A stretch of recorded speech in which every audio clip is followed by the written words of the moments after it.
Allez, bonjour à tous, mesdames et messieurs. Merci, c'est un grand plaisir de vous avoir pour ce troisième jour ouvré de la semaine. Merci de nous retrouver pour Matin Bonheur. Confiez-nous chaque matin votre réveil. Nous en faisons un matin plein de bonheur grâce, bien sûr, aux caméras dirigées avec l'écriture technique de Christelle Akoussa et toute l'équipe rédactionnelle. Ça va, Fatima? Ça va très bien, Marcel. Alors, on a quoi au menu aujourd'hui? Alors, revue de presse, on va dire qu'on va beaucoup parler justice et politique, et du moins déjà dans la titrologie, pardon, et ensuite on aura les détails de certains articles tout à l'heure assez croustillants. Ça a été l'anniversaire hier? Oui, merci beaucoup. On m'a dit que c'était un incroyable anniversaire, on a eu les échos. Oui, merci beaucoup pour le gâteau. Après l'anniversaire officiel d'ici, il y a eu de bonnes choses. On vous a surveillé. Merci à vous. Au sommaire de cette émission, on aura bien sûr un thème famille, parce que vous savez que le mercredi, c'est famille, avec Mme Bernadette Assou-Nguessan, notre spécialiste donc famille, qui va nous parler d'un thème assez important. Le cadeau de Noël a-t-il toujours un sens? A-t-il encore un sens? Grande question, on tentera d'y répondre aux alentours de 7 h en direct sur Matin Bonheur. Et puis, qu'en est-il bien sûr de certaines expressions françaises qu'on va visiter avec notre spécialiste? Ce sera dans la rubrique Parlons français, sans oublier les noms communs, points route, les passages obligés de cette émission. Matin Bonheur, installez-vous. La titrologie, c'est parti. Bonjour Marcelin, bonjour à tous. Nous sommes le mercredi 20 décembre, décidément, j'ai envie d'être en été 2017. Et ce matin, vos journaux parlent de politique et de justice, comme je le disais à l'instant à Marcelin. Eh bien, Fraternité Matin propose donc à sa une la photo de groupe du gouvernement qui se réunit aujourd'hui pour le Conseil des ministres exceptionnel à Yamoussoukro. Et l'occasion donc pour le journal de vous proposer un excellent article sur la capitale ivoirienne.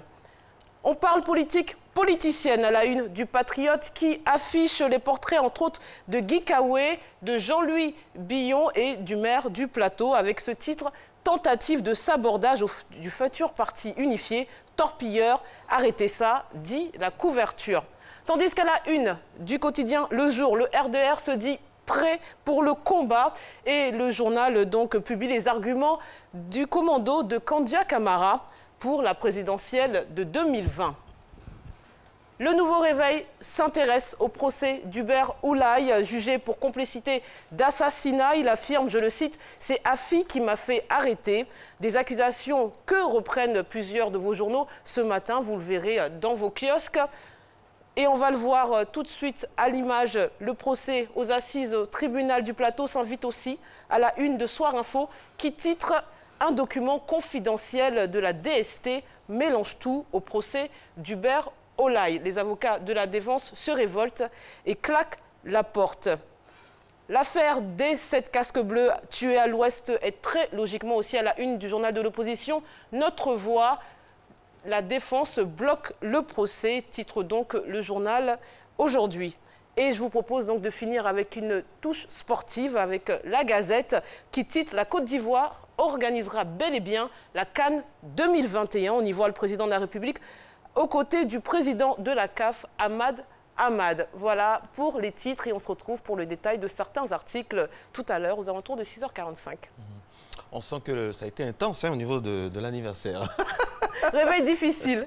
Oui, mais ça va toujours. On vous retrouve tout à l'heure, Fatim JJ. Aujourd'hui, mesdames et messieurs, nous sommes le mercredi 20 décembre. Oui, le 20 décembre, c'est la journée internationale de la solidarité humaine. C'est une journée donc qui est faite, qui est instituée pour célébrer notre unité et notre diversité, rappeler au gouvernement de respecter les engagements internationaux, sensibiliser l'opinion publique à l'importance de la solidarité. Il faut que chacun de nous puissions avoir le sens de la solidarité dans un monde qui est dominé ô combien de fois par l'individualisme, par l'indifférence. Il faut avoir des actes solidaires. Et puis, ce même 20 décembre aujourd'hui, le monde entier a une pensée, oui, une pensée pour une personnalité incontournable de la culture mondiale, de la culture africaine, de la culture sénégalaise. Léopold Sédar Senghor s'en est allé il y a exactement 16 ans aujourd'hui. C'était le 20 décembre 2001. C'était du côté de Verson en France. Poète, président du Sénégal, Senghor est le premier chef d'État d'Afrique francophone à quitter, oui, à quitter volontairement le pouvoir. C'était en 1980. C'est un fait vraiment à souligner. Aussi le premier noir élu donc à l'Académie française, c'était en 1983. Voilà. Merci en tout cas à ce peuple sénégalais de nous avoir donné Léopold Sédar Senghor, immense poète. On a tous eu vraiment un impact avec ses poésies, ses textes, ses livres. Franchement, j'ai encore souvenance d'un poème qui m'a marqué. Ça parlait donc de Joal. Joal, je me rappelle, ça mettait en évidence la culture sérère avec tout ce qu'il y a comme émotion. Merci d'être avec nous. On espère qu'on aura de l'émotion positive tout au long de cette émission. On va commencer par l'émotion de notre corps afin qu'il soit zen, équilibré, cool. C'est la gym. C'est parti.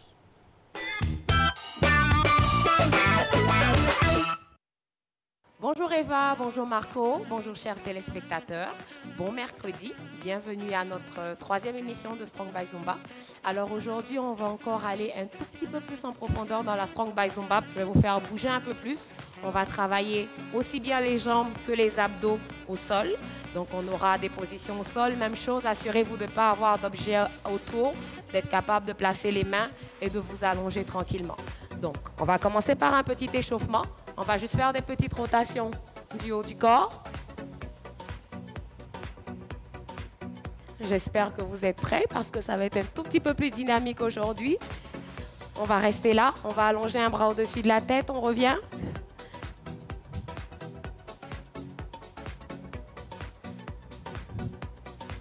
Et on change de côté, même chose.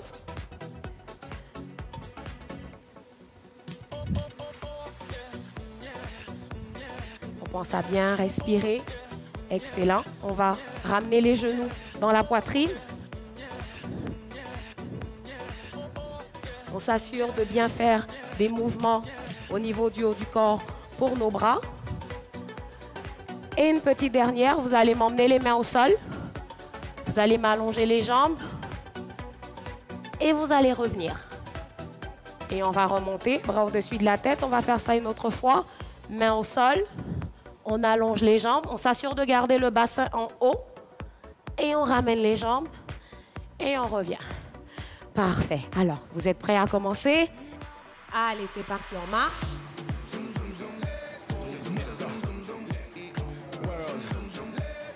Genoux, genoux, genoux, coude, coude. Genoux, genoux, coude et c'est parti. Hop, hop. Encore.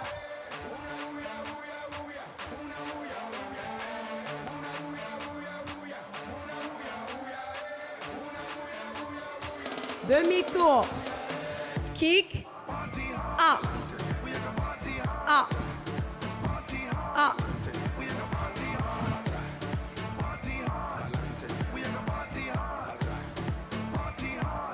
Genoux, genoux. On prend le temps de respirer. Encore. Gauche, droite, coude, coude. Encore. Encore. Encore. Une, deux, coude, coude. Encore.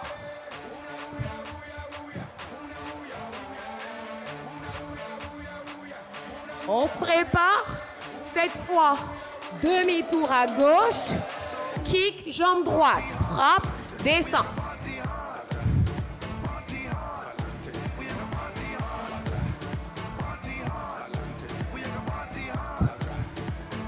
Encore. Genou, genou. Coude, coude. Encore. Encore. Encore. Demi-tour. Kick. Gauche.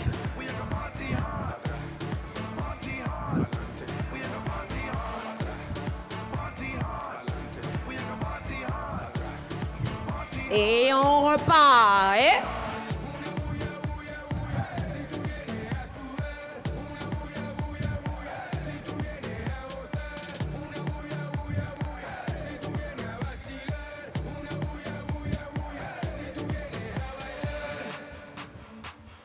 Et on respire. Jambe droite, on ramène. Ouvre, reviens.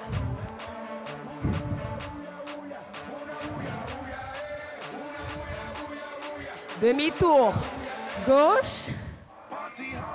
Et c'est parti. Frappe.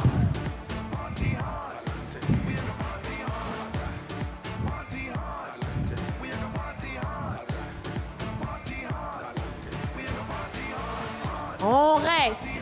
On respire. Frappe en bas. Frappe en bas.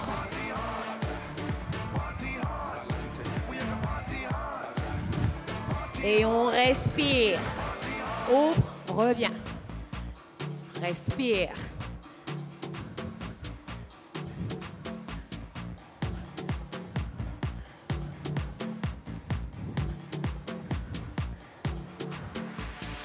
Et on récupère. Merci à tous d'avoir été là. Je vous souhaite de passer une agréable journée. J'espère que vous avez eu du plaisir. Et on continue ça dès demain. Au revoir. Au revoir, coach Kadi. J'aime bien le rythme. Hein. On va vous retrouver demain avec beaucoup de plaisir. Toute cette semaine, je rappelle que coach Kadi est avec nous. Et puis, la semaine prochaine, nous allons retrouver pour la dernière semaine de l'année notre coach Fabio Capello, comme j'aime à l'appeler. Matin bonheur aujourd'hui, donc en ce 354e jour de l'année. C'est la 51e semaine. C'est officiel, c'est pratiquement fini. L'année 2017 est en train de donner donc son dernier souffle. Une année qui aura été marquée par de nombreux événements à l'occasion de la nouvelle année. On reviendra sur ces faits marquants-là, bien sûr, dans Matin Bonheur. Aujourd'hui, on a une pensée pour tous ceux qui travaillent à la télévision, parce qu'il y a exactement 42 ans, on avait les premières émissions en couleur du côté de la France. C'était le 20 décembre 1975. Donc voilà, et depuis, l'aventure continue. Honneur à toutes ces personnes-là qui travaillent, et ces soldats du tube cathodique qui travaillent sans relâche afin de vous donner des images qui véhiculent l'émotion. Émotion, justement, on espère que ce sera le cas avec ce que nous vous proposons. C'est le premier No Comment. Attention, décoration dans les espaces pour la fête de Noël. Est-ce que la frénésie s'empare déjà de tous les endroits festifs? Regardons. C'est la belle nuit de Noël, la neige étend son manteau blanc et les yeux tournés vers le ciel. À genoux les petits enfants, avant de fermer les paupières, font une dernière prière. Petit papa Noël, quand tu descendras du ciel avec tes jouets par milliers, n'oublie pas mon petit soulier. Mais avant de partir, il faudra bien te couvrir. Dehors, tu vas avoir si froid. C'est un peu à cause de moi. Il me tarde tant que le jour se lève pour voir si tu m'as apporté tous les beaux joujoux que je vois en rêve et que je t'ai commandé. Petit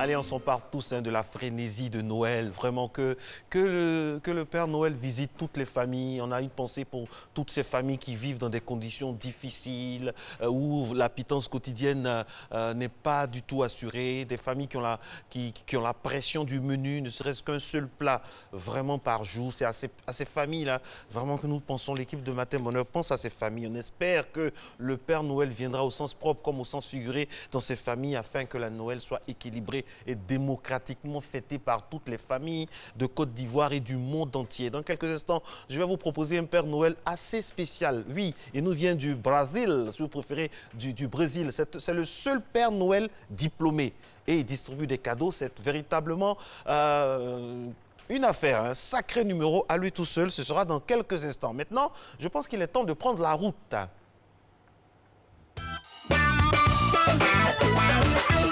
Alors, 6h11, premier point route, mesdames et messieurs, sur Matin Bonheur, réalisé par Christelle Koussa. Voici la première image qui s'offre à nous et nous montre un fait qu'on constate. Hein, l'asphalte n'est pas trop utilisé très tôt ce matin.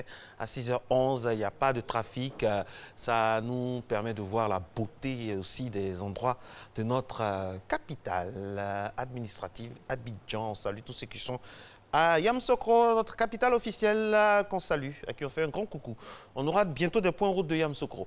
Boulevard Lagunaire, donc la circulation commence un tout petit peu à devenir assez dans le sens Cocody, Plateau, Trècheville. Voilà, dans les deux sens d'ailleurs, ça devient assez consistant.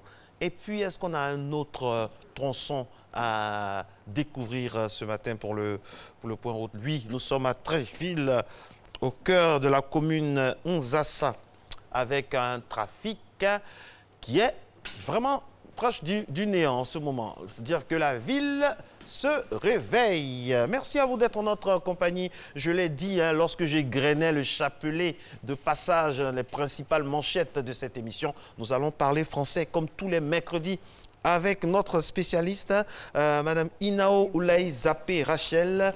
Les thèmes que nous allons aborder avec elle, vers les midis, palier A, cela s'avère faux. Elle lave ses pieds. Voilà, autant de questions. Mais avant d'arriver avec notre spécialiste, je vais m'évertuer à bien parler la langue de Jean-Baptiste Poquelin afin de ne pas être épinglé par elle dans quelques instants seulement et vous présenter simplement ce qui va venir. C'est un no comment, ça nous vient du Brésil, je crois. C'est un Père Noël assez spécial. Hilton, c'est son nom, il est Père Noël professionnel depuis 5 ans au Brésil. Il a 84 ans. 84 ans. Et il est le seul Père Noël diplômé de Rio de Janeiro. On y va. C'est la belle nuit de Noël, la neige étend son manteau blanc, et les yeux tournés vers le ciel, à genoux les petits enfants, avant de fermer les paupières, font une dernière prière. Petit papa Noël,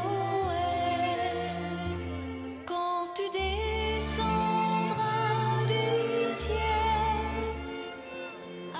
Oh, ça fait plaisir. Hilton, Père Noël professionnel depuis 5 ans au Brésil, il a 84 ans, sa mission, rendre les gens heureux. Et c'est ce qui me touche, hein, moi, dans cette frénésie de Noël.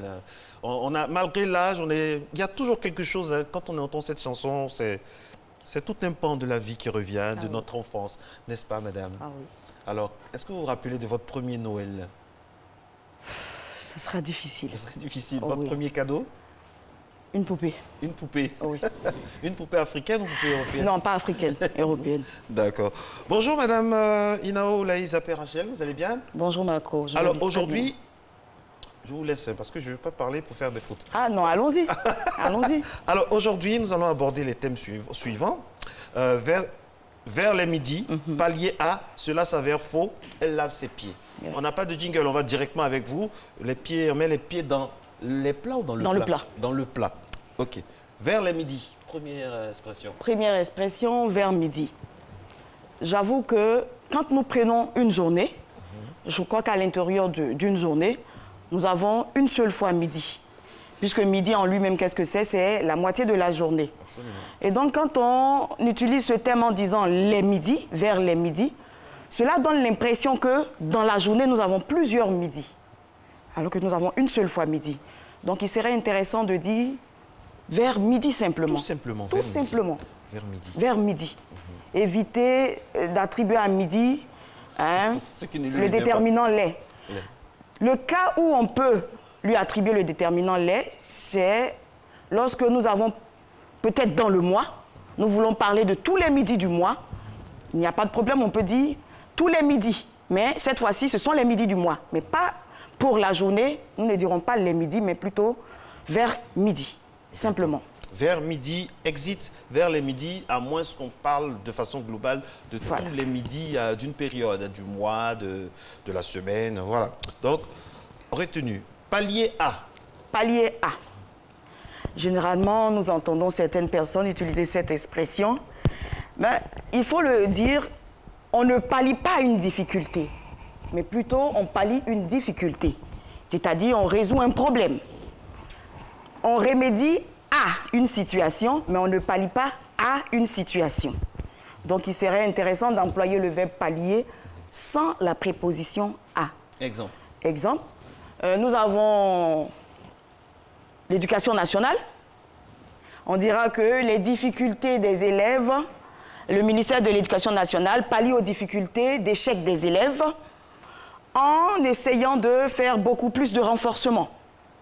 Mais on ne dira pas il pallie aux difficultés. Il pallie les difficultés de l'échec.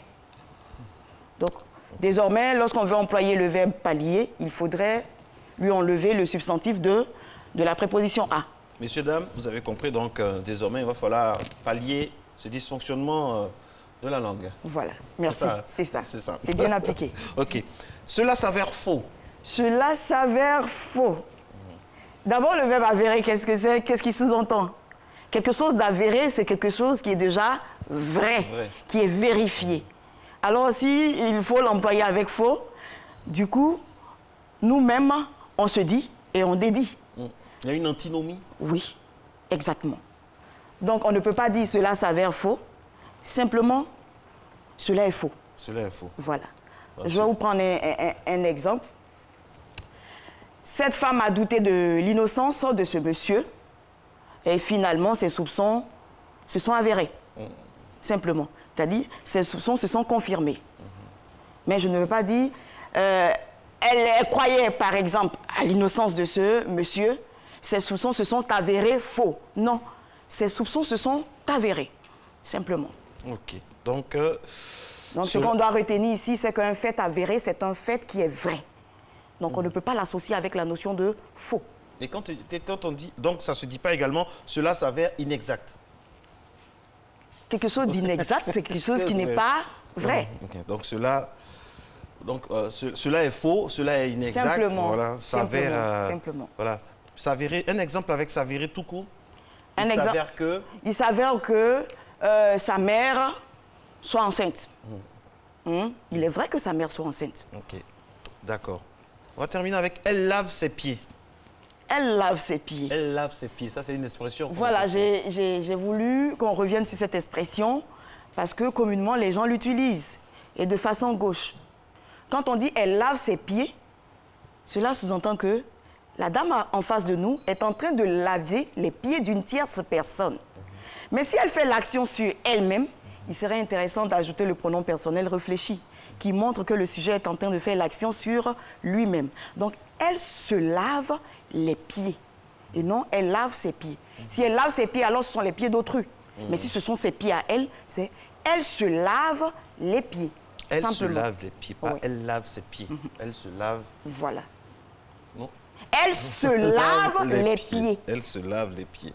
Lorsque, par exemple, Marco fait l'action sur lui-même, il se lave les pieds. Mais quand je dis Marco lave ses pieds, ce ne sont pas les pieds de Marco qui sont lavés, mais Marco lave les pieds d'une tierce personne. C'est avec C-E-S. Voilà, avec S-E-S. Avec S-E. S-E. Okay. Ce. C'est le ce ici qui est le pronom réfléchi qui démontre que vous faites l'action sur vous-même. D'accord. D'accord. Alors, parlons français avec vous. Comment on est calme quand elle parle parce qu'on ne veut pas se tromper. Donc, respectivement, les thèmes abordés aujourd'hui, vers les midis, exit, les midis, c'est toujours au singulier. C'est vers midi, tout simplement. Voilà. Maintenant, si on doit dire vers les midis, c'est par exemple quand on parle d'une période où il y a beaucoup de... Il y a eu beaucoup de midis. Beaucoup de midis, une semaine, un mois, voilà. Et puis, on a eu pallier à. On ne pallie pas à, mais plutôt on pallie une difficulté. On pallie une difficulté. C'est-à-dire on résout une situation. Par exemple, en ce moment, il y a une très forte baisse de tension qui perturbe nos services techniques, mais on est en train d'essayer de pallier ce problème. Et ensuite, cela s'avère faux. Exit, ça ne se dit pas. C'est tout simplement cela est faux. Puisqu'un fait avéré, c'est un fait qui est vrai. Qui est vrai, qui est déjà vérifié, qui est vrai. Elle lave ses pieds. Non, elle se lave... Elle se lave les pieds. Maintenant, quand vous voulez laver les pieds d'une tierce personne, en ce moment, on peut employer l'expression « elle lave les pieds de son enfant ». Merci beaucoup, Madame Inao, Oulaï, Zappé, Rachel. La semaine prochaine, on va aborder quel thème? La semaine prochaine, nous allons... Ou bien on sera en vacances parce qu'il y a la fête de fin d'année, on peut faire des fautes. Attention, on ne va pas prendre de vacances, mais on va quand même épiloguer sur le thème de mal en pire, que les gens utilisent, de mal en pire. On va revenir là-dessus. Ça donne la mesure de ce qu'on aura avec vous. Nous sommes à l'approche des fêtes, disons, nous sommes pratiquement dans la période des fêtes, donc il serait intéressant de revenir sur cette expression-là. Cela est vrai. Et à l'approche des fêtes, il faut pallier vraiment beaucoup de choses et éviter surtout d'avoir des soucis vers midi. Et puis, pourquoi pas, tranquillement après, se laver les pieds. Simplement. Merci beaucoup. Merci beaucoup.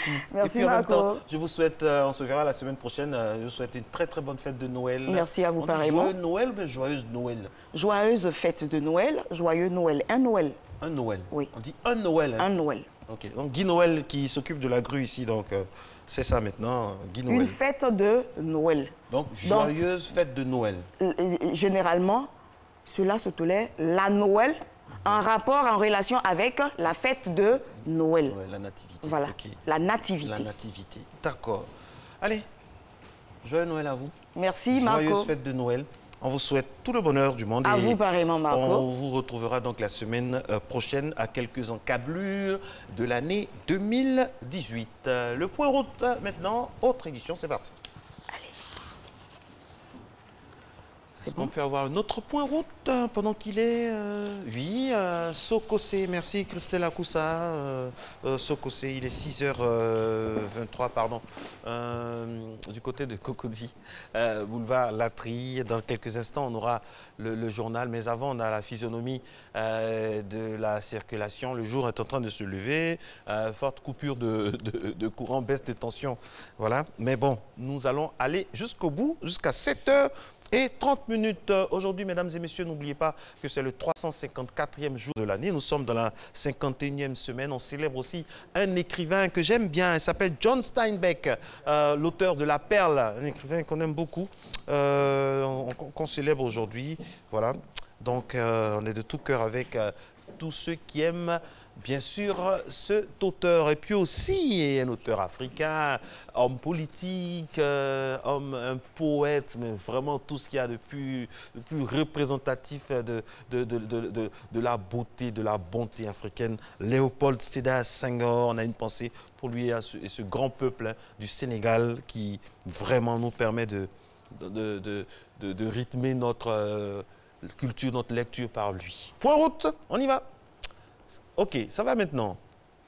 Avec ce tronçon-là, Cocody, qui montre que le jour se lève, on a l'activité qui reprend petit à petit. C'est un endroit très stratégique de la ville d'Abidjan, précisément de la commune de Cocody. Il y a vraiment un taux de circulation dans cet endroit-là qui est très très énorme. C'est la raison pour laquelle nous vous montrons ces endroits stratégiques. Autre endroit stratégique, mesdames et messieurs, nous avons donc le boulevard Lagunaire, passage obligé pour certains pour aller donc de l'autre côté d'Abidjan pour prendre le pont, donc pour aller à Koumassi, à Treichville, vous pouvez passer par là. C'est un endroit également très très fréquenté. Et puis nous allons terminer bien sûr par Treichville, la commune Nzassa.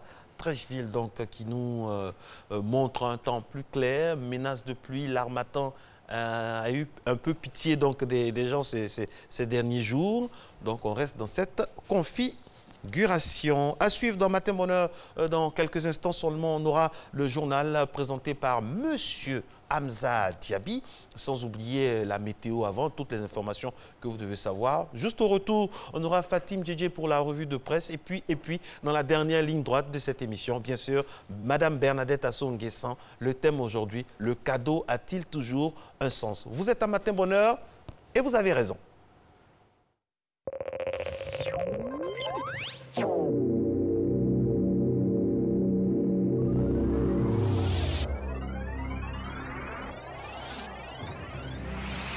En raison de la forte dégradation des routes liées en partie à la surcharge des poids lourds, les ministres des Infrastructures économiques et des Transports informent les propriétaires de véhicules lourds qu'à compter du jeudi 30 novembre 2017 au 31 mars 2018, nous entrons dans la phase progressive de la lutte contre l'extrême surcharge. Surcharge au-delà de 40% du PTAC, poids total autorisé en charge, 20 000 francs CFA par tonne excédentaire au national, 60 000 francs CFA par tonne excédentaire à l'international. Délestage des surplus de marchandises. Surcharge comprise entre 20 et 40% du PTAC, 4 000 francs CFA par tonne excédentaire au national, 11 000 francs CFA par tonne excédentaire à l'international. La tolérance de 20% est maintenue. Des amendes de 100 000 francs CFA pour le non-respect de la hauteur de gabarit, 4,5 mètres, et le refus de se faire peser. Les ministres des Infrastructures économiques et des Transports comptent sur l'esprit civique de tous.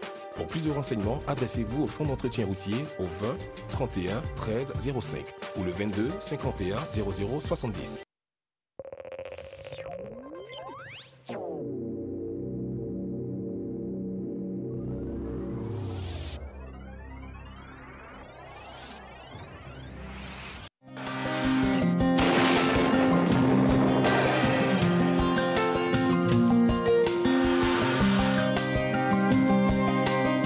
MTN, everywhere you go.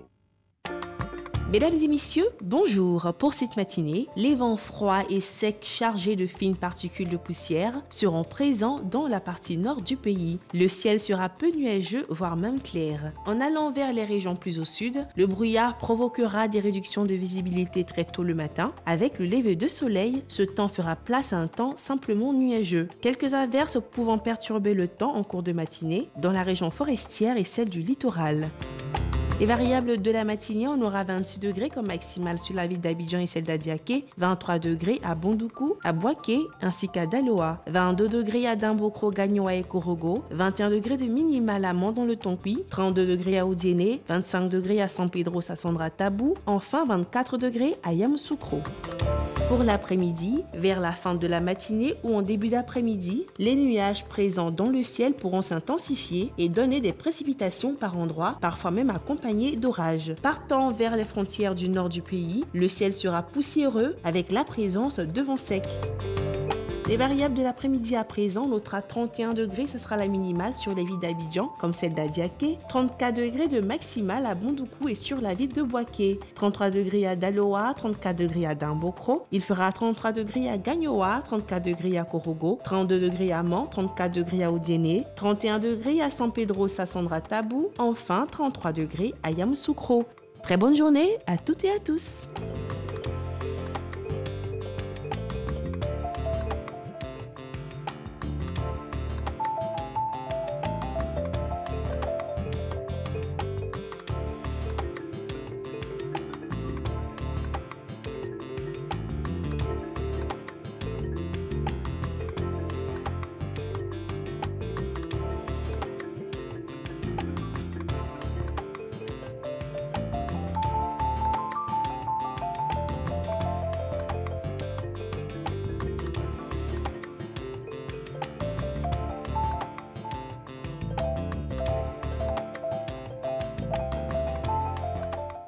MTN, everywhere you go.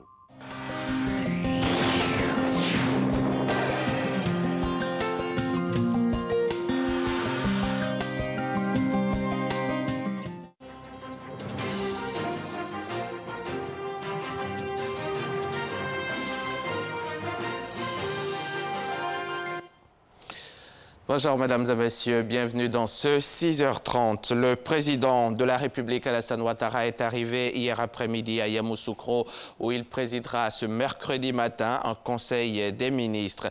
À son arrivée dans la capitale politique de la Côte d'Ivoire, le chef de l'État a eu droit aux honneurs militaires à l'aéroport de Yamoussoukro. Abou Sanogo. Aéroport de Yamoussoukro ce mardi. C'est à 17h30 que le président de la République, Alassane Ouattara, est arrivé dans la capitale politique de la Côte d'Ivoire. Accueilli à sa descente d'avion par le Premier ministre Amadou Gon Coulibaly et les autorités locales, le chef de l'État est allé s'incliner devant le drapeau pour l'exécution de l'hymne national.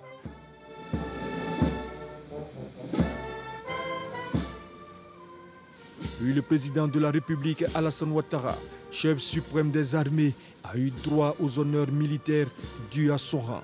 Honneurs militaires rendus par la musique de la garde républicaine, le drapeau de l'État et sa garde, 2 brigades des élèves officiers d'actifs de 2e année, 2 pelotons de l'école de gendarmerie de Torogui et 2 sections de la garde républicaine aux ordres du chef du bataillon Zadigossi. Après quoi, échange de civilité entre le président de la République et la chaîne des grands commandements, les membres du gouvernement, la chambre des rois et chefs traditionnels de Côte d'Ivoire et les cadres de la région de Yamoussoukro, le tout dans une bonne ambiance.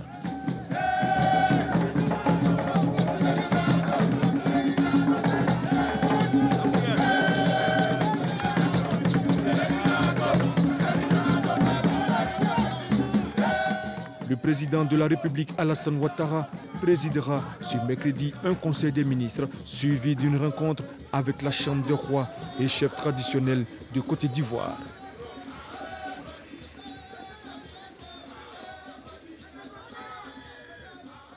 Et toutes nos équipes sont sur place à Yamoussoukro pour la retransmission, donc pour la couverture de ce Conseil des ministres. Daniel Kablan-Duncan, de son côté, est en visite de travail à Harrisburg, aux États-Unis, à l'invitation du groupe Hershey, accompagné du ministre de l'Agriculture, Mamadou Sangafoa Coulibaly, et celui de l'Industrie, Jean-Claude Brault. Le vice-président de la République a eu une séance de travail avec les dirigeants du chocolatier. Les échanges se sont soldés par la signature de 2 accords visant la transformation du cacao ici en Côte d'Ivoire. Écoutons le vice-président à ce sujet. Je dois dire qu'il s'agit d'un pas important qui vient d'être accompli. Vous avez pu voir qu'il y a eu 2 signatures actuellement. La première signature a concerné un engagement global, la société Hershey, d'acheter des produits semi-finis en Côte d'Ivoire dans le domaine du cacao. C'était une demande très très forte de la partie ivoirienne, conforme aux instructions du président Alassane Ouattara. Et nous voyons que les choses ont bougé positivement suite au MOU qu'on vient de signer ici.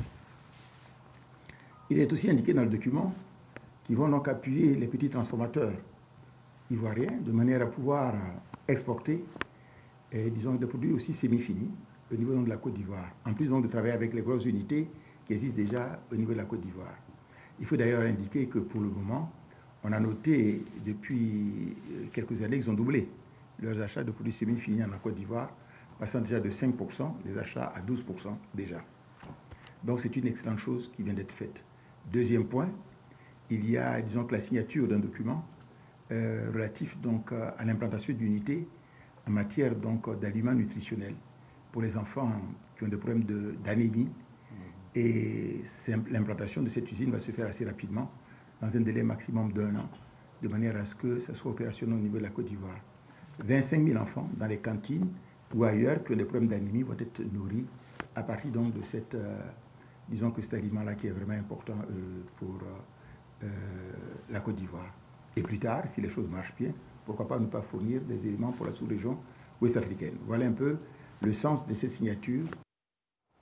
Propos recueillis par Sylvie Touré, notre envoyée spéciale sur place aux États-Unis d'Amérique.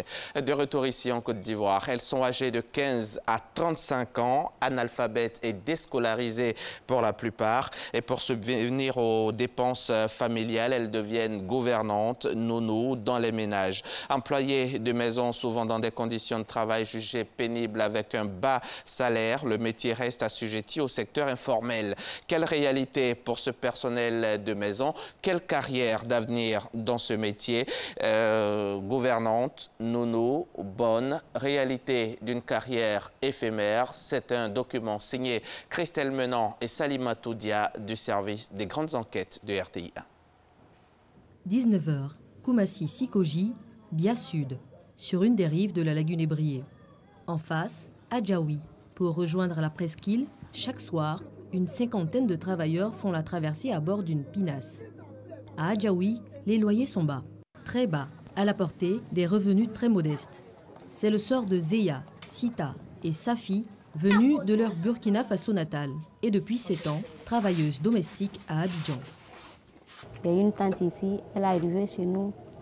Elle dit non, comme ça n'allait pas là. Elle dit si tu pouvais venir à Abidjan ici pour venir travailler. C'est là que je suis venue. Quand je suis arrivée, elle m'a dit de vendre l'eau. J'ai vendu l'eau pendant 3 années. Sans vendre l'eau, si l'argent n'est pas complet, elle commence à parler. Il y a une fille. Quand j'ai gagné ma fille, elle m'a cherchée. Seule et abandonnée par le père de sa fille, Zéya se met à la recherche d'un emploi. Je suis allée chez ma camarade. Je me débrouille, j'ai trouvé un travail. C'est une femme ébriée. Qu'elles viennent du Burkina Faso ou de la Côte d'Ivoire, ces filles sont pour la plupart déscolarisées.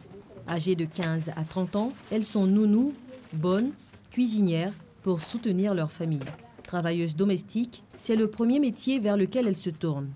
Le secteur est informel, mais de plus en plus de structures s'impliquent pour le professionnaliser. La demande est croissante et les employeurs veulent du personnel qualifié.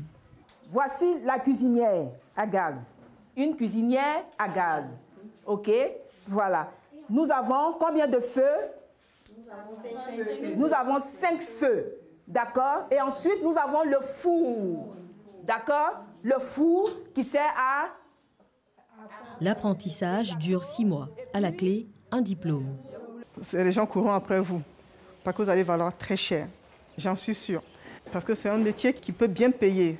Ces centres vont jusqu'à négocier le contrat de travail de ces filles auprès des employeurs. Leur salaire varie entre 80 et 150 000 francs. C'est au-dessus du SMIC et largement au-dessus du salaire moyen pratiqué en Côte d'Ivoire. L'APDH, Action pour la défense des droits de l'homme, l'estime à 22 000 francs CFA en moyenne. Jugés dérisoires, les employeurs s'en défendent.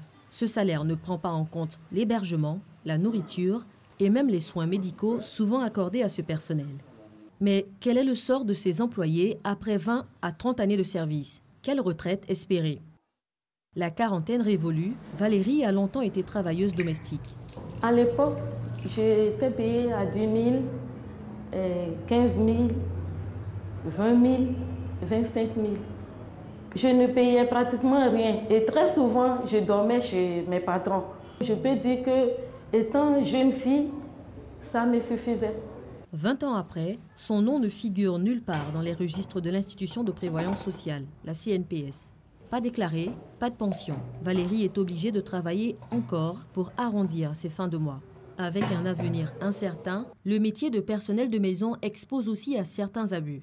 Horaires indéterminés, violences physiques et psychologiques, harcèlement sexuel, accusations infondées. Marie Kofi a été déférée à la maison d'arrêt et de correction d'Abidjan après 5 ans de service. Son employeur l'accusait de vol. Il arrive que la femme, elle dit non qu'ils l'ont volé. Ils l'ont volé pour une somme de 800 000 comment on appelle, dans son placard. Et comme c'est moi qui nettoie sa chambre, donc c'est moi qui ai pris l'argent. Maintenant, elle a une fille nièce à la maison. C'est elle maintenant. Je ne sais pas qui lui a dit. Elle tourne et puis elle s'enfuit dans mes affaires, elle fait sortir mon argent. Elle présente ça à la dame. Et elle dit que moi, il a volé, c'est moi qui ai pris l'argent de la dame. Il a bouffé et puis c'est le reste, il a gardé. Je dis non, que ça c'est mon argent. On avait une fille ici, vraiment. Elle était comme une sœur pour nous. Parce qu'elle est venue ici, elle a fait plus de 3 ans. Mais un beau matin, elle est partie. Quand elle est partie, on a constaté que vraiment, elle a volé des pagnes, même moi, mes pagnes, mes habits, mes pantalons, mes body et tout. Et quand elle est partie, elle a laissé que ses affaires ici. Quand c'est comme ça fait mal. Pour le RIDEF, Réseau ivoirien pour la défense des droits de l'enfant et de la femme, il faut agir. La priorité, réglementer ce secteur. Notre stratégie, c'était qu'une loi soit initiée. Effectivement, nous avons été associés aux travaux pour qu'il y ait une proposition de loi. La proposition avait été votée en commission Et nous continuons toujours le plaidoyer auprès de nos autorités parce qu'il s'agit d'une frange de la population qui est représentée, on va dire, à 90% par des femmes et des filles qui sont employées dans ce secteur. La CNPS, Caisse nationale de prévoyance sociale, participe également à la réglementation de ce secteur. Elle mène des actions de sensibilisation pour la déclaration du personnel de maison. En le faisant, ces derniers ont droit au même traitement et prestations que le salarié ordinaire, notamment en cas d'accident de travail et de congé. 3138 gens de maison sont déclarés contre 1 million de travailleurs domestiques à la besogne dans le district d'Abidjan. Selon l'APDH, 45% ont moins de 21 ans. Reportage signé Salima Toudia et Christelle Menant. Un mot d'actualité internationale pour refermer ce journal. L'appel à manifester lancé par le Rassemblement de l'opposition en RDC a connu un écho limité hier, mardi 19 décembre à Kinshasa. La capitale a certes un peu tourné au ralenti, mais moins que lors des récentes journées de mobilisation. Et la marche prévue pour réclamer une fois de plus le départ du président Kabila n'a pas eu lieu. Le gouverneur avait interdit la manifestation et demandé aux forces de l'ordre de l'empêcher. Aux États-Unis, les républicains devront patienter au moins un jour de plus pour célébrer l'adoption de la réforme fiscale. Le texte adopté par la Chambre des représentants mardi 19 décembre, hier donc, contient en effet des éléments contraires aux règles du Sénat. Du fait de cette erreur, les représentants vont devoir voter une nouvelle fois ce mercredi. Merci de nous avoir suivis. Merci Hamza, merci beaucoup à vous également de nous suivre ce matin depuis 5h55. Réalisation de cette émission, bien sûr, Christelle Akoussa avec toute l'équipe autour d'elle, toute l'équipe rédactionnelle. Merci en tout cas maintenant de rester très attentif par rapport à la revue de presse. C'est avec Fatim Djedje.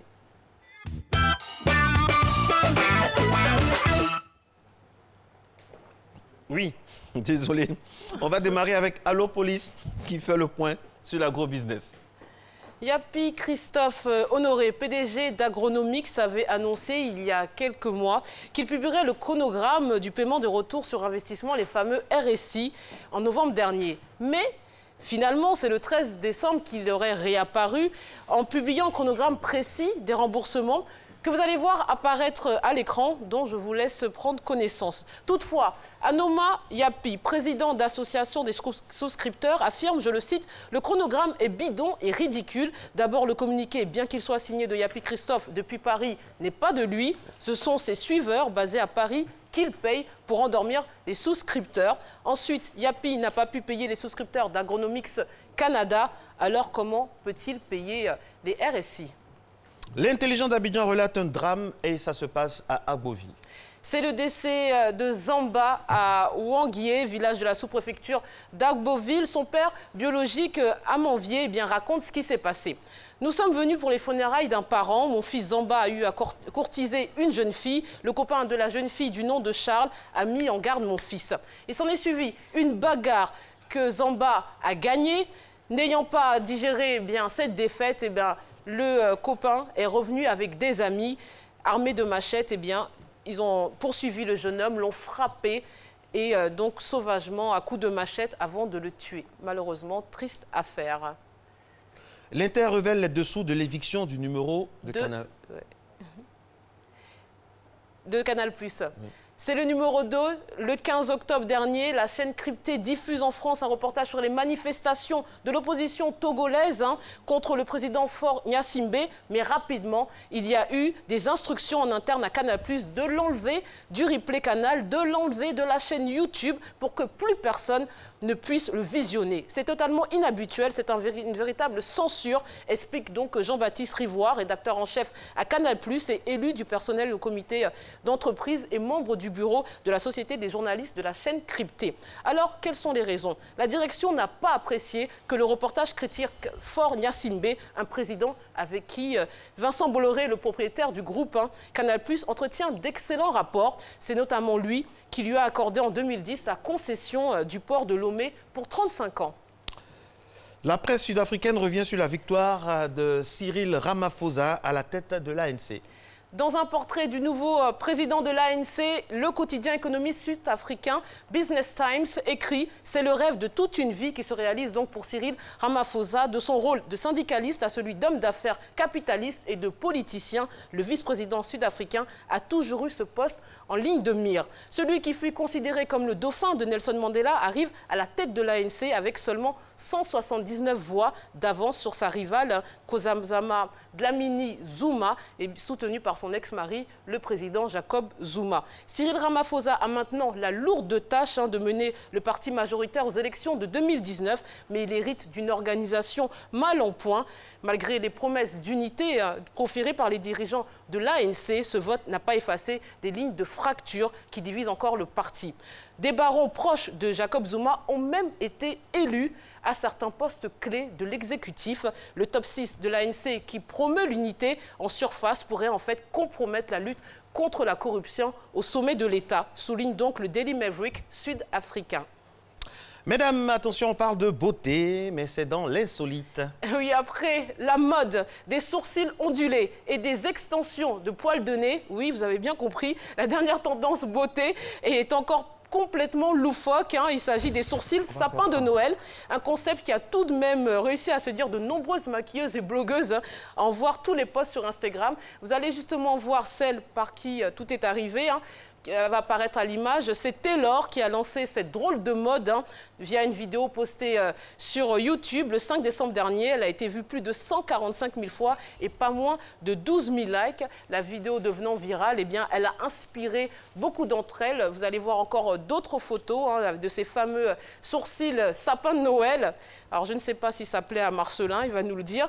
Alors, ces sourcils sapin de Noël clôture, il faut le dire, donc une année riche en tendance beauté décalée. Heureusement, ces modes, eh bien, elles ont fait seulement le buzz sur Internet et ça suffit largement, je pense. Mais bon, peut-être que Eva, on ne sait jamais, peut-être qu'elle accepterait de le mettre pour les fêtes de Noël. On ne sait jamais. Qu'est-ce que vous en pensez, Marcelin? Ça vous séduit? Pour parler de façon très ivoirienne, j'en pense. Merci beaucoup. Il n'en pense pas moins. Merci beaucoup à vous, Fatim. On vous retrouve demain, respectivement, pour la titrologie et puis, bien sûr, la revue de presse. Sans oublier que vendredi, c'est triple dose avec la revue de presse People, la revue de presse classique, sans oublier la titrologie. Merci, allez vous reposer parce que votre anniversaire hier a eu de nombreuses incidences et on sent que vous avez besoin de repos. Oui, attention à votre maquillage pour demain, n'imitez pas. À force d'en parler à votre rubrique, on ne sait jamais, on ne sait jamais. Merci d'être avec nous, mesdames et messieurs. Matin bonheur maintenant avec le moment écologie. Nous avons, comme d'habitude, le grand plaisir de recevoir sur ce plateau M. Cédric Lombardo, spécialiste donc de l'environnement, passionné du climat. Avec nous, avec lui, nous allons parler bien sûr du financement de la lutte contre le changement climatique et c'est dans le volet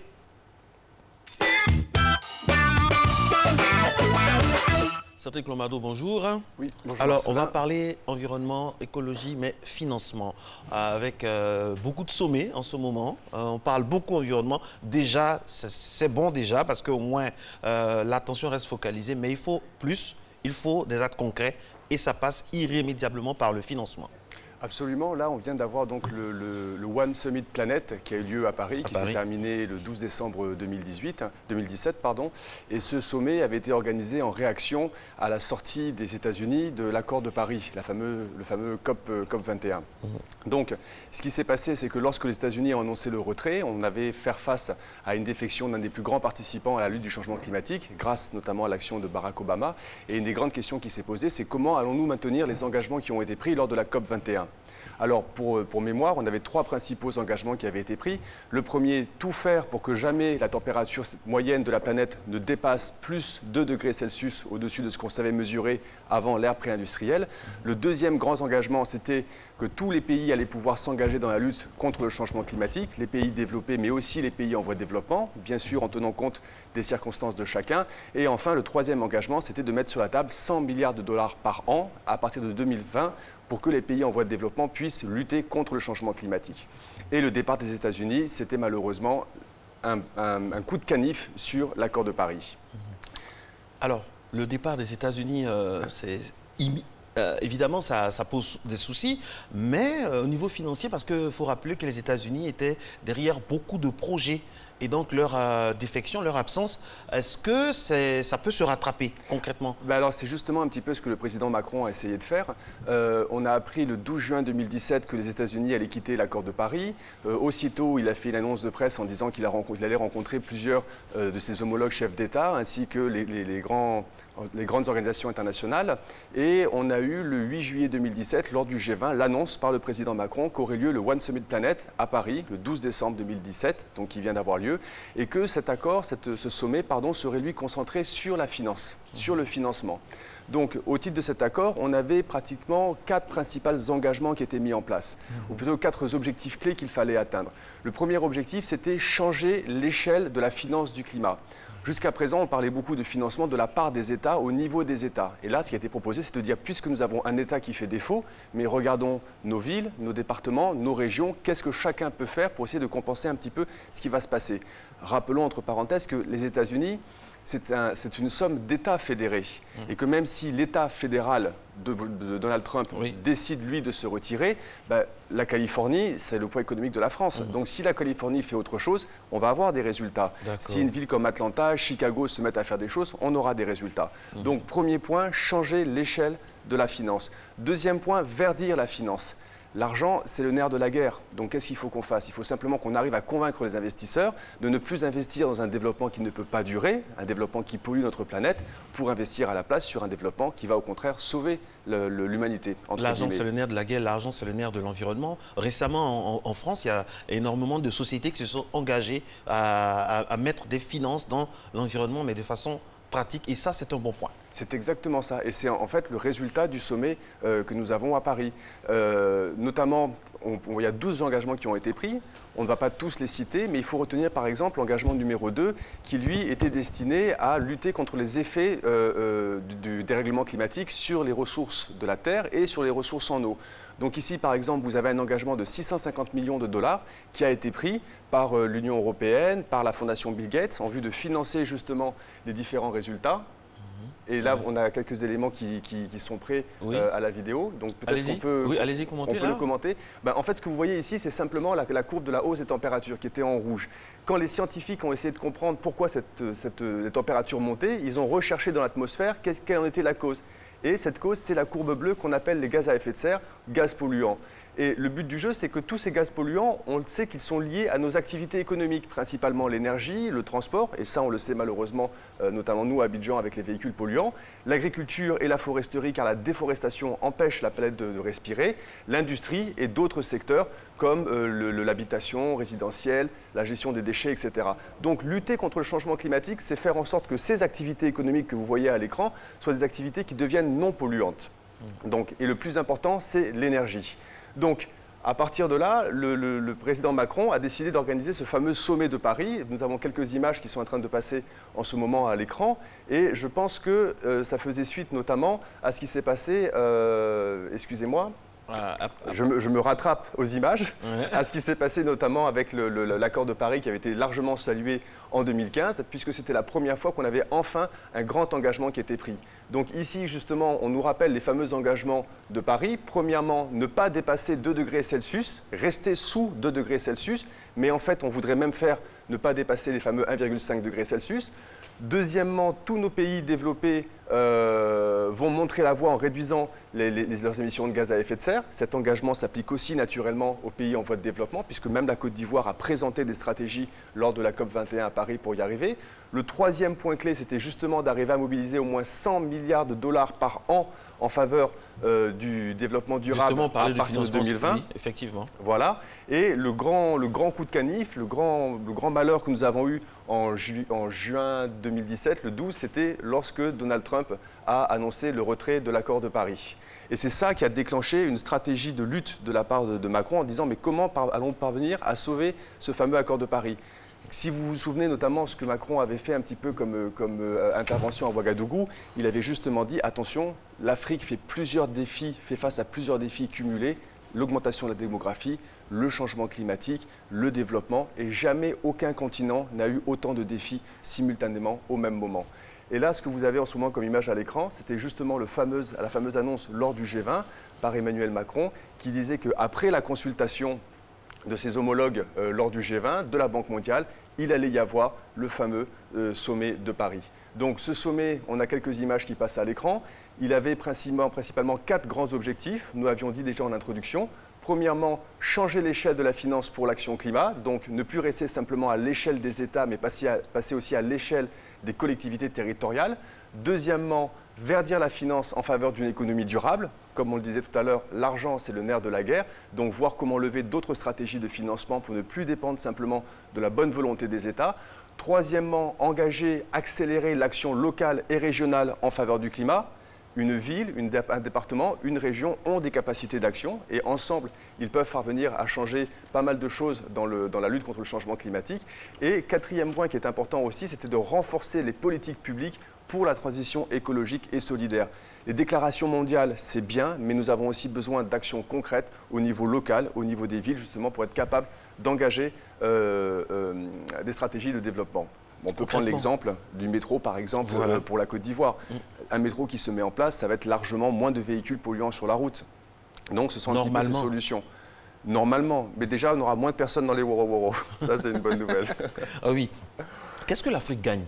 Alors, qu'est-ce que l'Afrique gagne? Déjà, pas de façon financière, mais pour sa protection, parce que vraiment, quand le matin on vient, on sent qu'au niveau de l'environnement, il y a une couche, on n'a pas est-ce qu'on a forcément les instruments ici pour contrôler au quotidien, pour voir l'impact? Il faut qu'on puisse savoir quand même des choses de façon directe, le taux de carbone dans l'air à tel moment donné, tout ça. Absolument. Est-ce qu'on est prêt à ça? Est-ce qu'on a ça ici? On a eu des études, et là je voudrais avoir une pensée pour le docteur Abdourahmane Konaré, qui a beaucoup fait, un de nos chercheurs, qui a beaucoup fait pour la lutte contre le changement climatique, qui nous a malheureusement quittés il y a peu de temps. Et le docteur Konaré avait notamment fait une étude sur la pollution de l'air dans la ville d'Abidjan. Et on s'est rendu compte qu'à certains moments, à Abidjan, nous avions autant de concentration de gaz polluants, entre guillemets, que ce que vous avez sur Pékin. Moi, j'arrive de Bassam chaque matin pour aller sur Abidjan. La première chose que je vois, c'est quoi? Surtout avec l'harmattan en ce moment, c'est une chape noire au-dessus de la ville d'Abidjan. Ça, on le respire. Ce sont des maladies respiratoires, donc ça va avoir un coût, entre guillemets, pour l'État. Mais pour répondre à la question que vous avez posée, c'est il faut se poser la question suivante. Changement climatique, développement durable, je gagne quoi dedans? C'est vrai qu'on veut sauver la planète, mais si on n'arrive pas à trouver des stratégies de financement et des intérêts financiers pour les acteurs, on n'arrivera pas à changer nos différents comportements. Est-ce que les sociétés ivoiriennes sont prêtes à se lancer, à l'instar des sociétés françaises, dans ce grand défi-là de l'environnement? Absolument. Et d'ailleurs, il y a quelques entreprises qui sont à féliciter, notamment dans le secteur de l'électricité. Je vous demande pardon, je vais citer la compagnie ivoirienne de l'électricité, qui publie chaque année son rapport développement durable. Vous avez aussi, quand on regarde la productivité d'électricité en Côte d'Ivoire, on a quand même la chance d'avoir Cyprel et Azito qui mettent en place des cycles combinés. Alors un cycle combiné, c'est quoi? C'est simplement une stratégie qui dit, quand on produit l'électricité, on émet des gaz. Ces gaz sont chauds, on les retrouve en haut des cheminées de nos centrales. Donc on récupère la chaleur de ces gaz, on les fait passer dans un circuit, la chaleur de ces gaz va être en contact avec de l'eau, ça va faire de la vapeur va alimenter des turbines qui vont tourner et qui vont produire de l'électricité. Conclusion, on produit 2 fois plus avec 2 fois moins de gaz. Ça, ce sont des stratégies concrètes qui sont mises en place sur le terrain. Maintenant, ce qu'il faut, c'est engager tout le secteur économique dans cette direction-là. Alors, la bonne nouvelle, c'est quoi? C'est que l'accord de Paris, ou excusez-moi, le One Summit Planet qui vient d'avoir lieu, a démontré que plusieurs millions de dollars de financement étaient disponibles. La vraie question maintenant, c'est quoi? Comment est-ce que les entreprises ivoiriennes, comment est-ce que les administrations ivoiriennes vont proposer des projets concrets pour attirer ces financements? L'argent est là, mais nous, qu'est-ce qu'on fait? Qu'est-ce qu'on a comme projet concret pour captiver ces financements? Merci beaucoup Cédric Lombardo, c'est toujours un plaisir d'échanger avec vous sur le volet environnement. On espère de tout cœur que les entreprises de notre pays vont s'intégrer et surtout participer à ce combat ô combien noble de ce 3e millénaire, de la préservation de l'environnement. C'est très, très important. Merci beaucoup. Merci à vous Marcelin, à bientôt. À bientôt, à très, très bientôt sur RTI1 dans Matin Bonheur. Le point route, on se fait un point route, Daniel?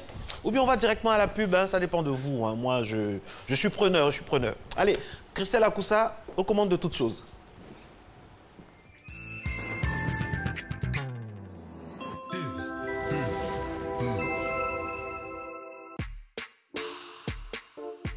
Pour se parler.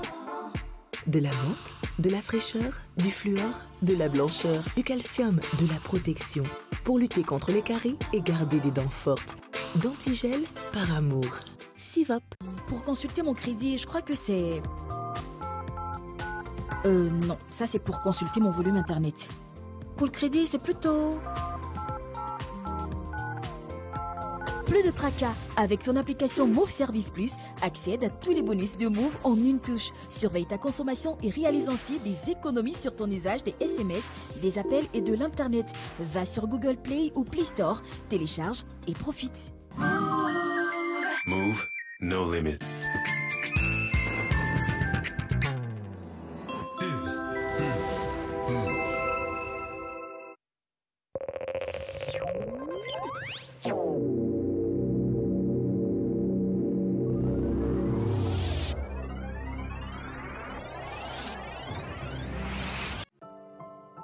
L'utilisation des pesticides interdits, périmés et frauduleux est dangereuse pour notre santé et notre environnement. La réutilisation des bidons et boîtes de pesticides est un danger pour la santé de tous.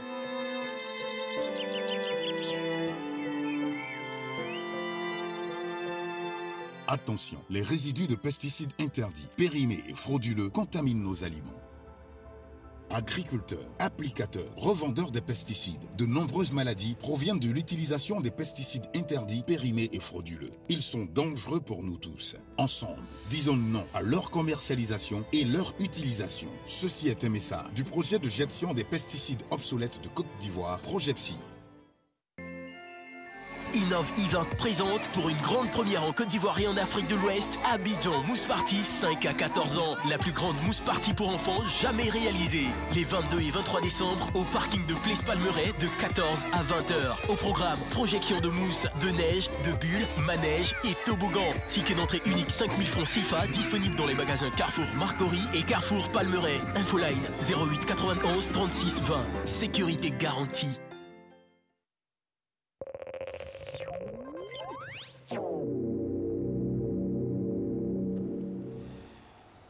7h02, vous êtes en direct sur RTI1. On est très heureux d'être en votre compagnie. C'est Matin Bonheur qui a commencé depuis 5h55 et qui va courir jusqu'à 7h30.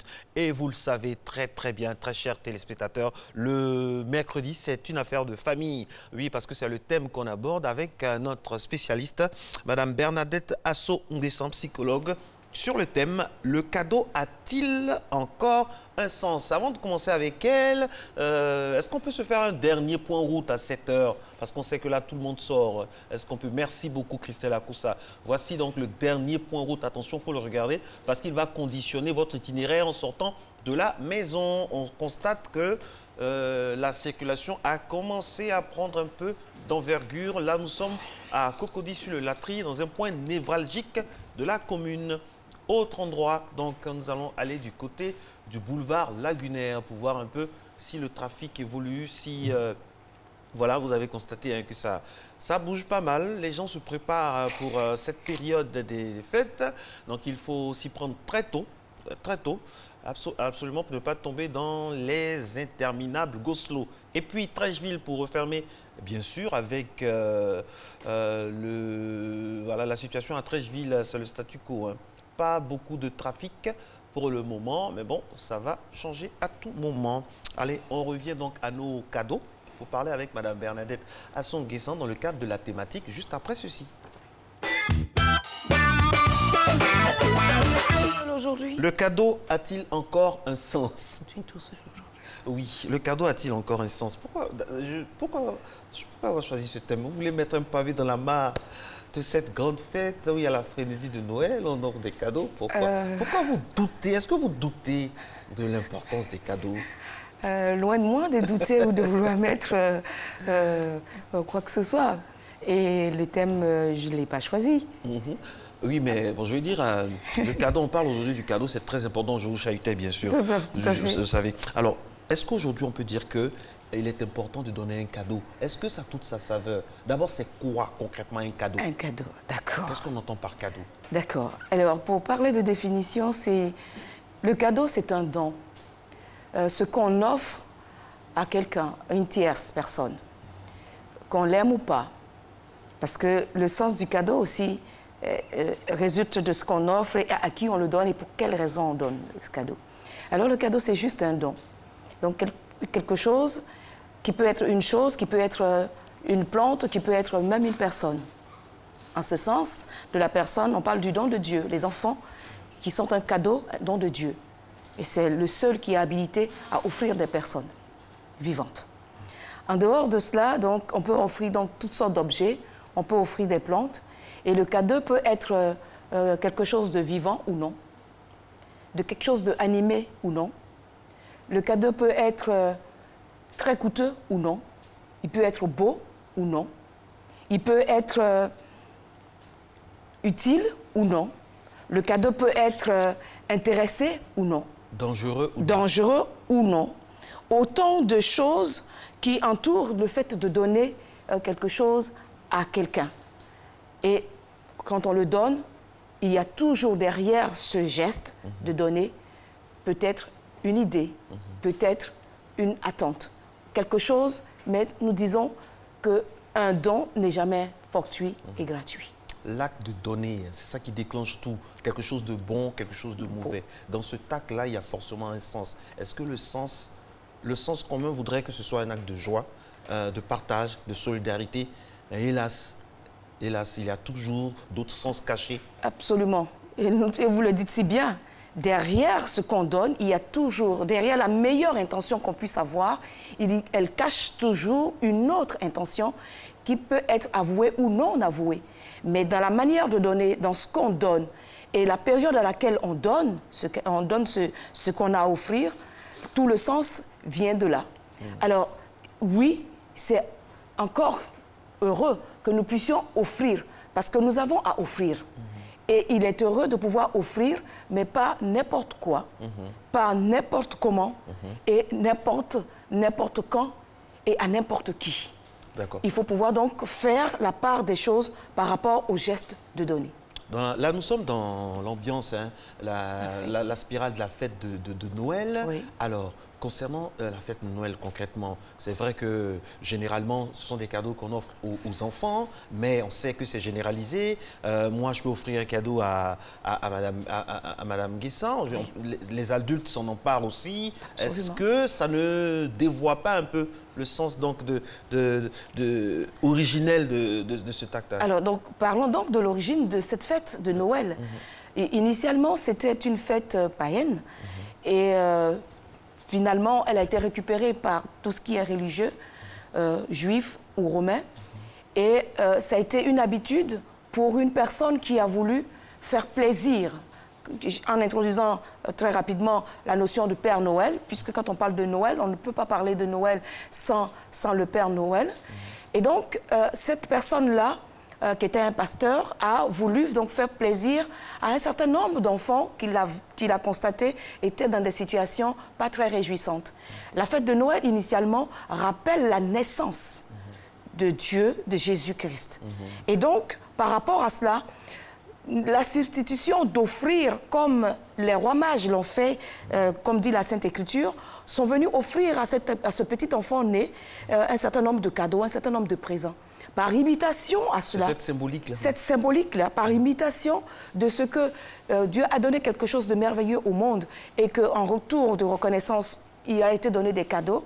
Les enfants sont substitués, les enfants que nous avons ou les enfants des autres sont substitués à ce don précieux. Et nous perpétuons donc cette reconnaissance en offrant des cadeaux donc aux enfants. C'est heureux que les enfants, comme les adultes, s'emparent de cette fête, parce qu'il n'y a pas de bonheur plus grand qu'à donner et à recevoir aussi. Donc, Noël, oui, il faut toujours continuer à donner, qu'on soit adulte ou enfant.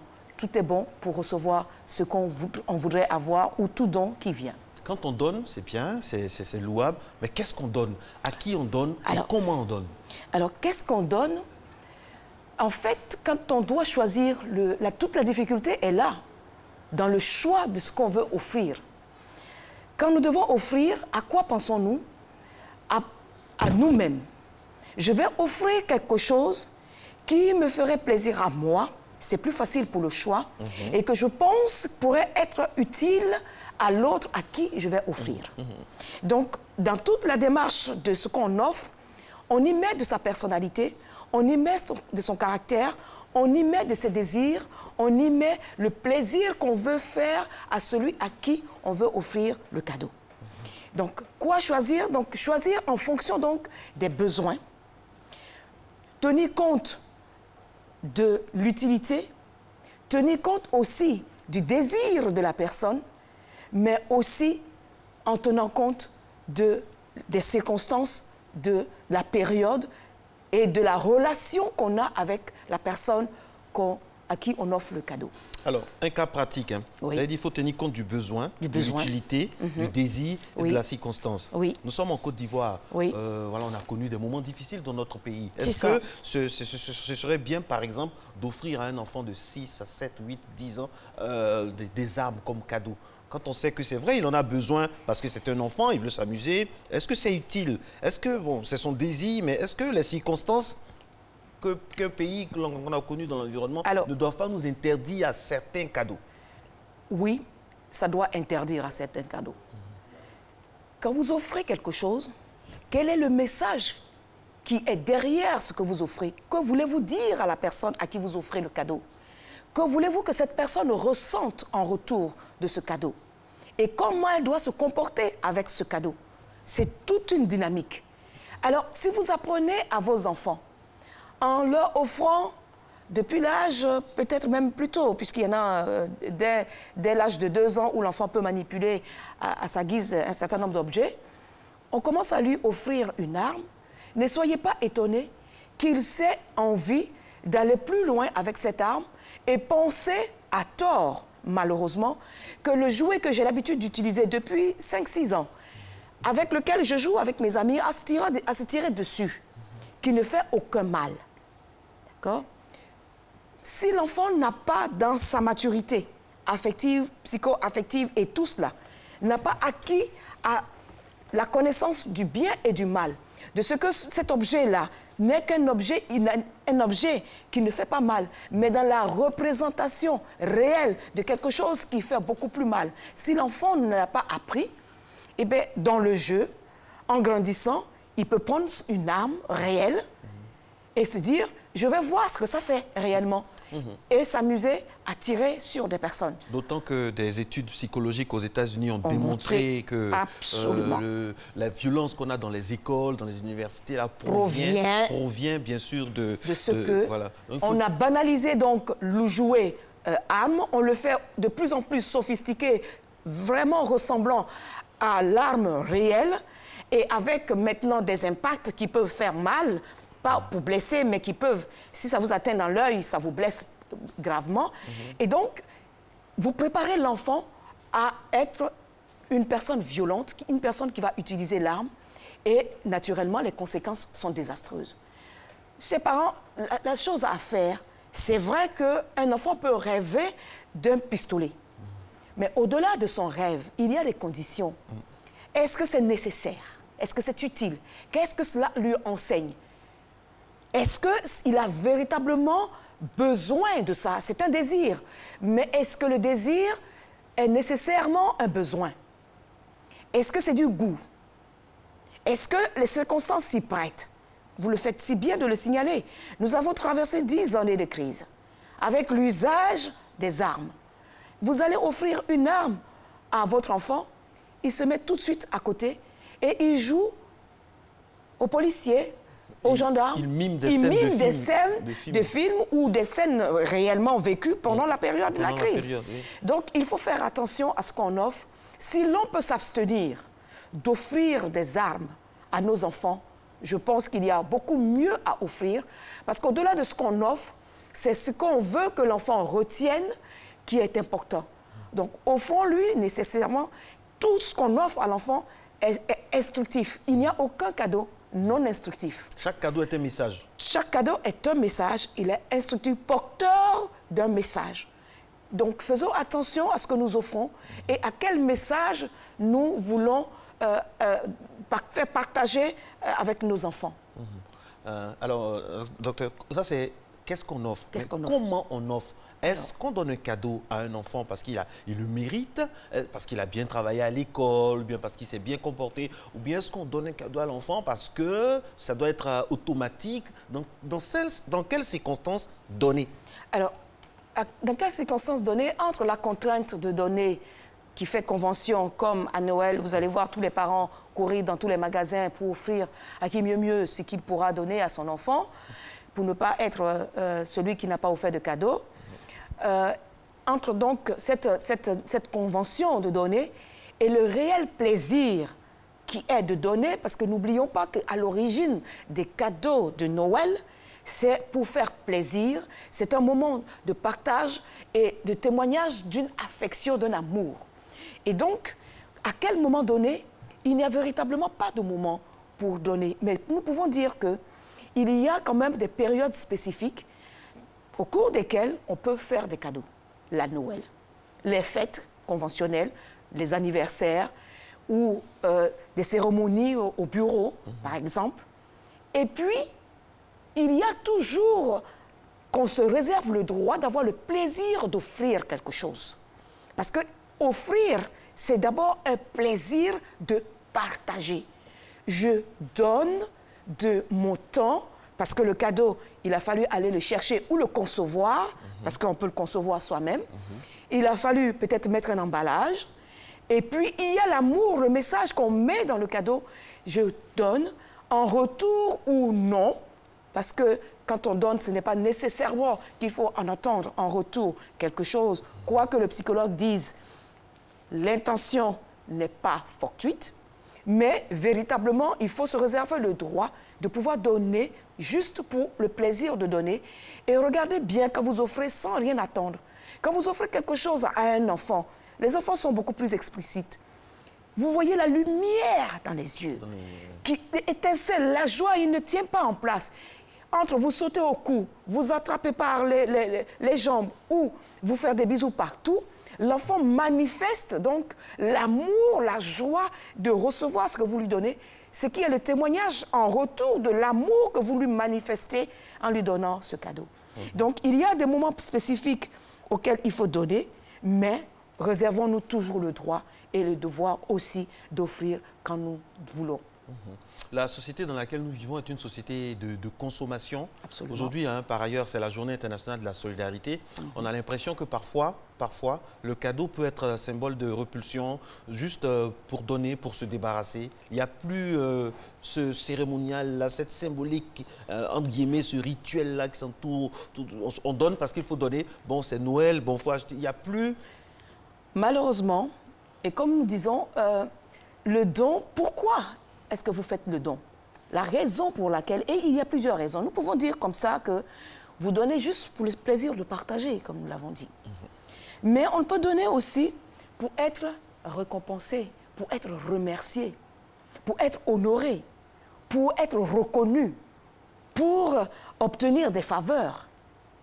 On peut offrir aussi pour qu'on soit apprécié. On peut offrir aussi pour attendre en retour quelque chose.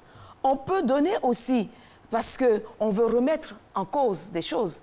On peut offrir aussi même pour régler nos comptes. Oui, on peut offrir pour régler les comptes. Parce que si vous m'avez offensé et que je ne sais pas de laquelle manière je vais vous répondre, je vous offrirai un cadeau qui dit « Oui, vous m'avez offensé de telle manière, mais voilà, moi je vous rabaisse. Je règle mes comptes. » Donc, attention à ce que nous offrons. En offrant un cadeau peut-être trop cher à une personne de modeste condition, que voulez-vous lui dire? Si vous offrez aussi un cadeau qui n'a peut-être pas de valeur monétaire importante, mais dont le contenu peut être quelque chose d'important, que voulez-vous dire? Quand vous offrez, que voulez-vous dire à la personne? Pensez donc à ce que vous voulez dire au-delà de l'objet, de la plante. Pour me limiter qu'à ces deux exemples-là que nous offrons, quel message nous voulons dire?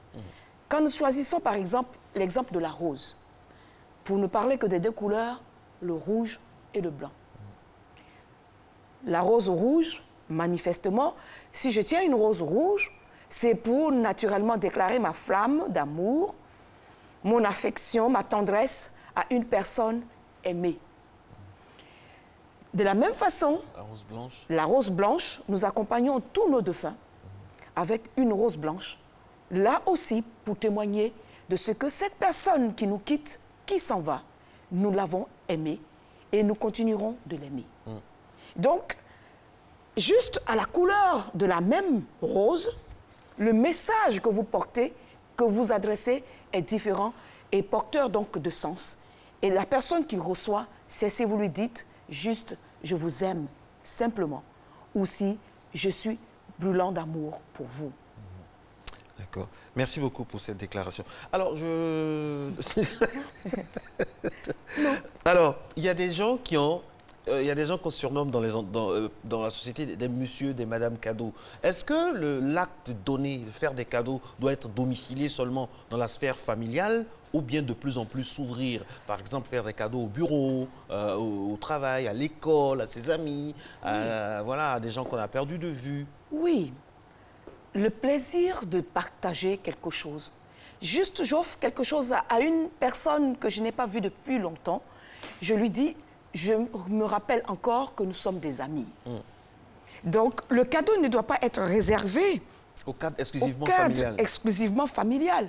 C'est un moment de partage et d'ouverture, de don de soi. Quand j'offre un cadeau, je m'offre aussi, au travers ce cadeau, à la personne qui reçoit le cadeau. Et donc, il faut pouvoir ouvrir ses horizons en offrant, mais attention, à vouloir s'ouvrir et à donner naturellement à tout moment et à qui venant, cela aussi dénote d'une personnalité narcissique ou d'une personnalité frustrée qui peut-être n'ayant pas eu ce qu'elle aurait attendu pendant qu'elle était jeune, se dit je donne, je donne, je donne parce que je n'en ai pas eu, comme pour combler un manque. Donc il faut faire attention. Tout ce que nous faisons, c'est vrai. Tout ce que nous faisons, nous devons faire attention, même à vouloir faire plaisir, ne pas vouloir faire plaisir à tout le monde et n'importe comment et n'importe quand. Je connais des gens, par exemple, qui n'ont jamais fêté leur anniversaire, jamais de la vie, parce que pour des problèmes multiformes, mais qui organisent, mais vraiment qui n'oublient jamais les anniversaires des autres, qui offrent à beaucoup de cadeaux, tout ça. C'est vrai, c'est d'autant plus vrai ce que vous dites. De la même mesure, cette propension à donner et à offrir à tout le monde, à contrario, celui qui ne fait jamais de cadeaux, de quoi a-t-il peur? A-t-il peur de s'ouvrir? A-t-il peur de se dévoiler? Ou se préfère-t-il dans son univers qu'on donne avec largesse, fréquemment, en grande quantité, ou qu'on s'abstient de donner, tout a un sens. Et comme nous disons, le cadeau reflète et dévoile notre personnalité. Absolument. Mais, docteur, il y a des familles où ce n'est pas facile. Nous sommes dans un pays, on dit officiellement, en voie de développement, nous sommes dans un pays pauvre, disons les mots. Alors, ce n'est pas facile d'avoir vraiment 5 000, 10 000 francs, on a vu dans des reportages. Hein. Il y a même des cadeaux de seconde main. Est-ce que... Je ne sais pas comment dire, est-ce que quand on ne peut pas, quand on est dans vraiment l'impossibilité totale d'offrir un cadeau à son enfant, et ça existe encore en 2017, qu'est-ce qu'on fait? Comment on se comporte? Il n'y a aucune raison qu'on ne puisse pas offrir quelque chose à son enfant. Quand vous voulez offrir quelque chose à votre enfant, à quoi pensez-vous? Que voulez-vous que cet enfant ressente? L'enfant qui vit avec vous connaît votre condition de vie. On apprécie largement les limites. Les fournitures scolaires ne sont pas payées à temps. Quelques enfants même n'ont pas été scolarisés. Donc l'enfant apprécie déjà les conditions de vie. Pourquoi voulez-vous aller offrir un cadeau à 5 000 francs CFA alors que la maison, pour se nourrir chaque jour, doit dépenser et ne peut dépenser pas plus que 1 000 francs CFA. Alors, qu'est-ce qu'on fait dans ce cas concrètement? Alors que l'enfant a des amis. Hein. Pendant ce temps, l'enfant a des amis. À la portée de votre bourse. Le cadeau doit refléter votre personnalité et le message que vous voulez apporter. Vous pouvez quand Mme Kadi, j'ouvre une petite parenthèse, m'avait parlé de cette émission, je voulais venir sur le plateau avec les premiers cadeaux que nous recevions quand nous étions enfants, nous-mêmes. La poupée africaine, ce n'est pas la poupée européenne de couleur noire qui sont dans les magasins aujourd'hui. La poupée africaine... La vraie poupée africaine. La vraie poupée africaine que nous avons reçue en tant qu'enfants, c'est la petite calebasse qui a cette forme-là, en 8. Autour du cou, donc dans l'angle du 8, on met des perles, on y met des vêtements, on l'habille, et ça, c'est la poupée. On peut y ajouter, par coquetterie, tracer des cils, une bouche, mettre des yeux sur la partie haute du 8. Voilà une poupée africaine, et qui traduit bien mieux nos réalités que ces enfants amaigris, avec le standard de Miss Univers qu'on offre à nos enfants sous forme de poupées, qui n'ont rien à voir avec nos réalités. Heureusement que maintenant, on y ajoute des couleurs noires. Mais à la vérité, la couleur noire dans la poupée qu'on offre, est-ce votre teint, Marcelin? Parce que vous êtes un peu plus sombre que moi. C'est le teint de qui? Est-ce réellement la couleur ou le teint de l'Africain? C'est pas original. Véritablement. Et il y avait aussi la façon que nous avons de fabriquer nous-mêmes nos poupées avec la touffe d'herbe. On arrachait les touffes d'herbe, les racines lavées proprement étaient les cheveux, et on pouvait s'exercer à tresser, à faire des nattes et à faire des bras avec, quand on a coupé l'herbe, à faire des bras, à faire des pieds et à habiller ces choses-là.